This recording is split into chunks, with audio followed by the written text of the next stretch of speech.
Atrodo kaip supynės, bet tai rišimo juosta. Vienintelis klausimas, ar ir jūsų prekės taip pat patikimai sutvirtintos. Šiandienos tema – polipropileninės, PET ir kitos rišimo juostos.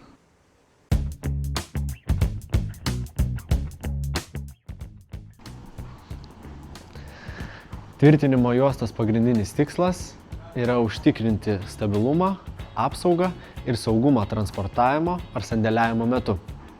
Tai sumažina judėjimą transportuojant, palengvina krovą ir padeda išvengti papildomų pažeidimų. Nors visų rišimo juostų funkcija atrodo ta pati, tačiau toli gražu jos nėra vienodos. Skiriasi žaliavos, iš kurių jos yra pagamintos, skiriasi spalva, skiriasi elastingumas bei pačios juostos minkštumas ir tai, kaip jos elgiasi apkrovoje. O pirmiausia, pakalbėkime apie PP arba polipropileno rišimo juostas.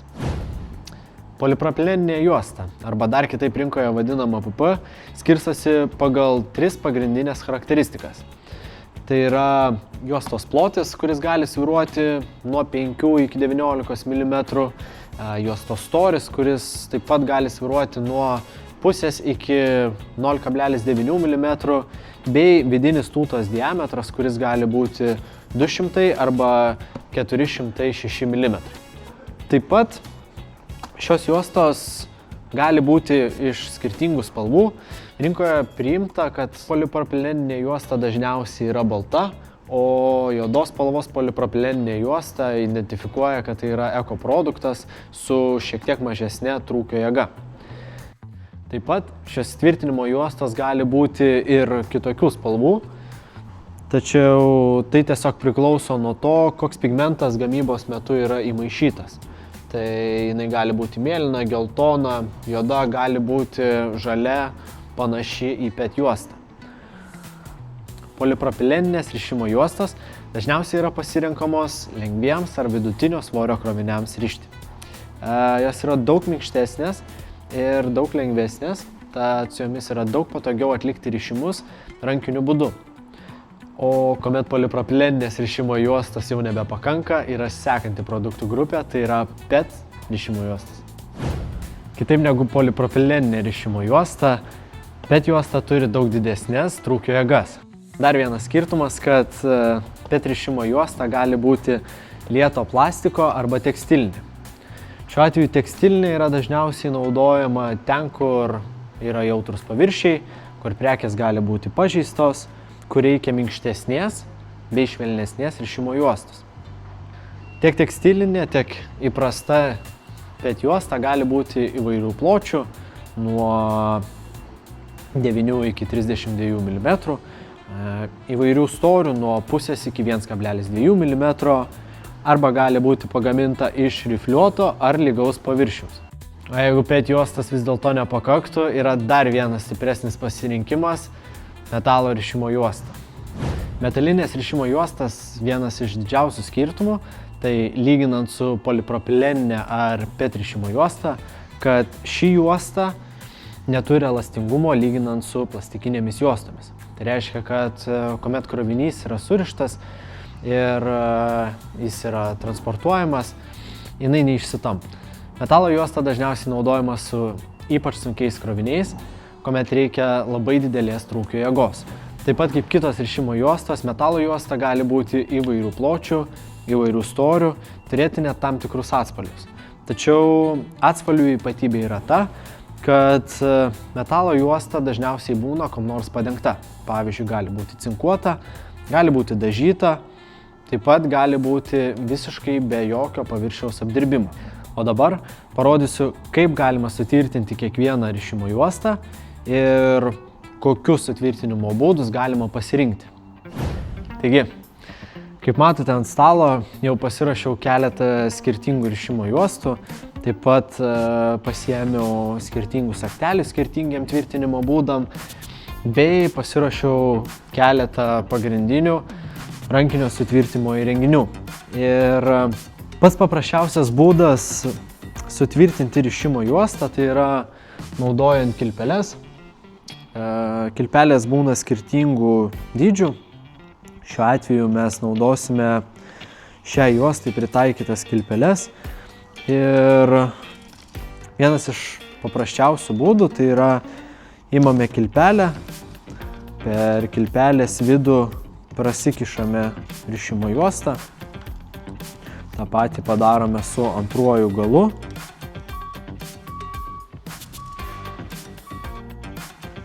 Ir abudu galus, tolygiai traukiant, rišimo juostą sutvirtiname. Tai mes turime sutvirtintą produktą, rišimo juosta suveržia viską ir produktas yra stabilizuotas arba sutvirtintas. Dar vienas iš rišimo būdų, kuomet galbūt tempimo jėgos nepakanka, tai galime naudoti tas pačias sagteles. Vėlgi prasikišame per sagtelės vidų, prakišame galiukus.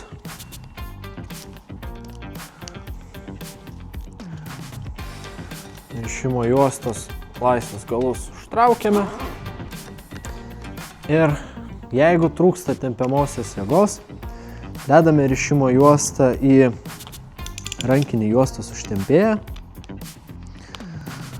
Prakišame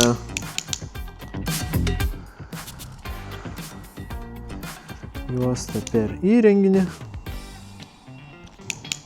užsukame juostos galą ir rankiniu būdu galime įtraukti juostą iki reikiamo stiprumo ir juostos laisvą galą nukirpti.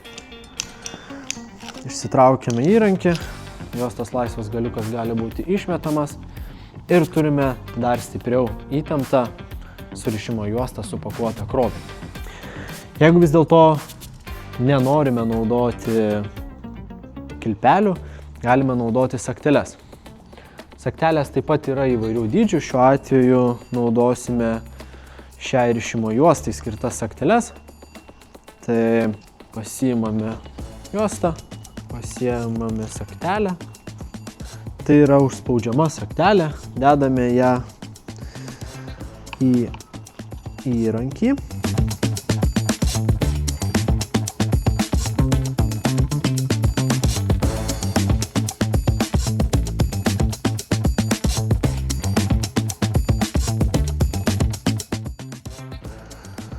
Užspaudžiame vieną galą, dedame kitą juostos galą su sagtele, įdedame į įtempimo vėlenėlį. Įsitikinkite, kad juosta neina per nukirpimo tašką, nes tokiu atveju abudu galai gali būti nukirsti. Užsidedame sagtelę ant mūsų turimos rišimo juostos, nuleidžiame spaustus, suspaudžiame juostą tarpusavyje, yra automatiškai nukertamas laisvas juostos galas. Taip pat pasidedame šalimais, atleidžiame juostą ir viskas. Turime su užspaudžiama sagtele sutvirtintą rišimo juostą. Tekstiliniai rišimo juostai, panašiai kaip įprastai rišimo juostai, galima naudoti tiek kilpeles vielinės, taip pat galima naudoti ir tokį dar vieną įdomesnį sprendimą, tai yra plastikinės tvirtinimo kilpelės. Juosta yra prakišama, lygiai taip pat galima prakišti juostą kaip ir rišimo juosta, yra įkišamas plastikinis galiukas užlenkiamas ir juosta yra užtvirtinama. Tas pats veiksmas atliekamas ir kitoje pusėje. Juosta perlenkta yra įkišama į kilpos vidų, užlenkiamas plastikinis galiukas ir juostos galas yra ištraukiamas. Toliau juosta yra ištraukiama ir sutraukiama iki reikiamo tvirtumo. Jeigu tvirtumo nepakaktų, lygiai taip pat galima pasinaudoti rankiniu užtempėju, kuris papildomai įtemps juostą bei nukirps laisvą galą. Dar vienas iš būdų, kaip sutvirtinti rišimo juostas, yra jas sutrinant tarpusavyje. Šiam procesui naudosime akumuliatorinį juostos užtempimo ir sujungimo tarpusavyje įrenginį. Tik tai aš atliksiu jau patį galutinį proceso etapą. Tai yra juostos sutrinimo naudojant įrenginį. Tai juosta sulygiuojama, įdedama įrenginį. Jeigu reikėtų, jinai būtų užtraukiama, paspaudžiamas sulydimo mygtukas. Juosta yra sutrinama tarpusavyje, taip jinai susijungia. Laisvas galas taip pat yra nukertamas ir viskas. Turime 2 sujungtus juostos galus. Tai yra labai tvirtas sujungimas, plus tai yra visiškai pastangų nereikalaujantis sprendimas, pakuojant ar rišant produktus. Na ir metalo juostos sprendimas, kaip sutvirtinti metalo juostą. Metalo juostos tvirtinimo būna keli būdai. Vienas iš būdų yra taip pat naudoti sagteles, kuomet 2 juostos tarpusavyje yra susegamos ir suspaudžiamos su sagtele. Kitas būdas yra naudoti juostos sujungimo įrenginį, kuomet juosta yra sujungiama tarpusavyje. Tai dedame 2 juostos dalis į įrenginį. Vienos iš rankenų pagalba užtraukiame juostą iki mums reikiamos jėgos ir kitos rankenos pagalba, laikydami įrenginį, mes juostas sujungiame tarpusavyje. Vėlgi, laisvas juostos galas yra atkertamas, o pati juosta yra sujungta tarpusavyje. Nors rišimo juosta yra pakankamai universalus sprendimas pakavimo procesuose, tačiau kiekvienas juostos sutvirtinimo būdas arba juostos pasirinkimas turi būti daromas individualiai pagal jūsų reikiamus produktus ar pakuojamą svorį. O jeigu reikėtų pagalbos renkantis rišimo juostas ar individualiai pritaikant prie jūsų pakavimo procesų, būtinai kreipkitės.